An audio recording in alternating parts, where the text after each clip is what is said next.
السلام علیکم ناظرین، میں ہوں ضیاء الرحمن اور آپ دیکھ رہے ہیں ہمارا یوٹیوب چینل قصص الانبیاء۔ پیارے دوستو، آج کی ویڈیو میں ہم ایک ایسے موضوع پر بات کرنے جا رہے ہیں جو تاریخ اسلام کی اہم ترین اور جذباتی واقعات میں سے ایک ہے۔ حضرت فاطمہ رضی اللہ تعالی عنہا رسول اللہ صلی اللہ علیہ وسلم کی چہیتی بیٹی، جن کی زندگی قربانی، صبر اور شجاعت کی بہترین مثال تھی۔ ان کی وفات کا واقعہ کیا تھا، یہ کب اور کیسے ہوا، اور ان کی اس دنیا سے چلے جانے کے پیچھے کیا وجوہات تھی، اور انہوں نے موت کے وقت کیا وصیت فرمائی تھی۔ تو پیارے دوستو، آپ کی خدمت میں گزارش ہے کہ ویڈیو کو آخر تک ضرور دیکھیں، کیونکہ آج ہم ان تمام پہلوؤں پر روشنی ڈالیں گے جو شاید بہت ہی کم لوگ جانتے ہوں۔ حضرت عائشہ صدیقہ رضی اللہ تعالی عنہا سے روایت ہے کہ جب نبی کریم صلی اللہ علیہ وسلم کی بیماری شدت اختیار کر گئی تو حضرت فاطمہ رضی اللہ تعالی عنہا آپ صلی اللہ تعالی علیہ وسلم کے پاس آئی۔ نبی اکرم صلی اللہ تعالی علیہ وسلم نے حضرت فاطمہ کو بلایا اور کچھ بات ان کی کان میں کہی، جس پر حضرت فاطمہ رضی اللہ عنہا رونے لگی۔ پھر رسول اللہ صلی اللہ علیہ وسلم نے دوبارہ ان کے کان میں کوئی بات کہی، جس پر وہ مسکرانے لگے۔ بعد میں حضرت عائشہ رضی اللہ عنہا نے حضرت فاطمہ رضی اللہ عنہا سے پوچھا کہ رسول اللہ صلی اللہ علیہ وسلم نے آپ کے کان میں کیا فرمایا تھا۔ حضرت فاطمہ رضی اللہ تعالی عنہا نے بتایا کہ پہلی بار رسول اللہ صلی اللہ علیہ وسلم نے انہیں اپنی وفات کے بارے میں بتایا تھا، جس پر وہ رونے لگی، اور پھر دوسری بار انہوں نے انہیں بتایا کہ ان کی وفات کے بعد آپ سب سے پہلے ان کے ساتھ ملیں گے، اس پر وہ مسکرانے لگے۔ تو پیارے دوستو، اس روایت سے معلوم ہوتا ہے کہ نبی کریم صلی اللہ علیہ وسلم کی وفات کے بعد حضرت فاطمہ رضی اللہ عنہا شدید صدمے میں تھی، اور نبی اکرم صلی اللہ علیہ وسلم نے اپنی وفات سے پہلے انہیں تسلی دی تھی کہ وہ جلدی ان سے جا ملیں گے، اور یہی ہوا کہ رسول اللہ صلی اللہ علیہ وسلم کی وفات کے چند ماہ بعد حضرت فاطمہ بھی وفات پا گئی۔ پیارے دوستو، تاریخی روایت میں موجود ہے کہ حضرت فاطمہ رضی اللہ تعالی عنہا کا وصال نبی کریم صلی اللہ تعالی علیہ وسلم کی اس دنیا سے تشریف لے جانے کے 6 ماہ بعد 3 رمضان 11 ہجری کو ہوا۔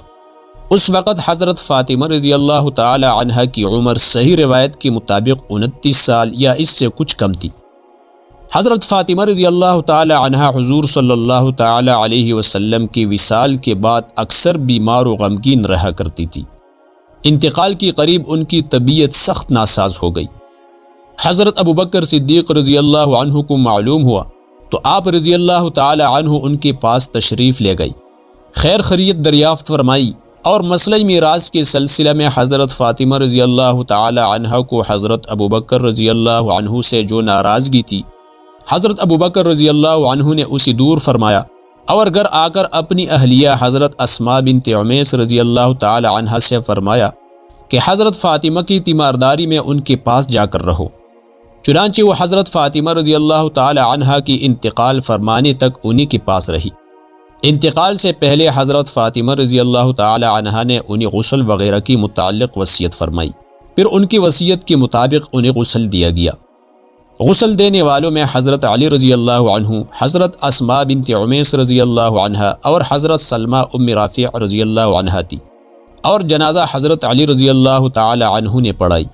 بعض روایت میں حضرت علی رضی اللہ عنہ کی بجائے حضرت عباس رضی اللہ عنہ اور بعض میں حضرت ابوبکر رضی اللہ عنہ کا ذکر آیا ہے،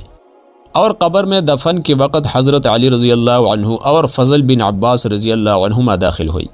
حضرت فاطمہ رضی اللہ تعالی عنہ کو اپنے والد حضرت محمد صلی اللہ تعالی علیہ وسلم کی وفات کا شدید صدمہ ہوا، اور تاریخ میں یہ بات ذکر کی گئی ہے کہ انہوں نے فرمایا کہ میری موت قریب ہے اور میں جلد اپنے والد سے ملوں گی۔ روایت کے مطابق حضرت فاطمہ رضی اللہ عنہا کی وفات حضرت محمد صلی اللہ علیہ وسلم کی وفات کی تقریباً 6 ماہ بعد ہوئی۔ انہوں نے اپنی وفات سے پہلے حضرت علی رضی اللہ عنہ سے اپنی خواہشات بیان کیے، اور انہیں وصیت کی کہ ان کی وفات کے بعد رات میں انہیں دفن کیا جائے، تاکہ ان کی حرمت اور پردہ کا لحاظ رکھا جا سکے۔ ان کی اس وصیت پر عمل کرتے ہوئے حضرت علی رضی اللہ عنہ نے رات کے وقت انہیں دفن کیا، اور بہت محدود لوگوں کو ان کے جنازے میں شرکت کی اجازت دی۔ ابن سعد اور ابن حبان نے ذکر کیا ہے کہ حضرت فاطمہ رضی اللہ تعالی عنہا نے اپنی آخری وقت میں دعا کی اور اپنے والدہ حضرت خدیجہ رضی اللہ عنہا کے ساتھ جنت میں ملنے کے خواہش کا اظہار کیا۔ ان کا کہنا تھا کہ یا اللہ مجھ میرے والد اور والدہ کے ساتھ جنت میں ملا۔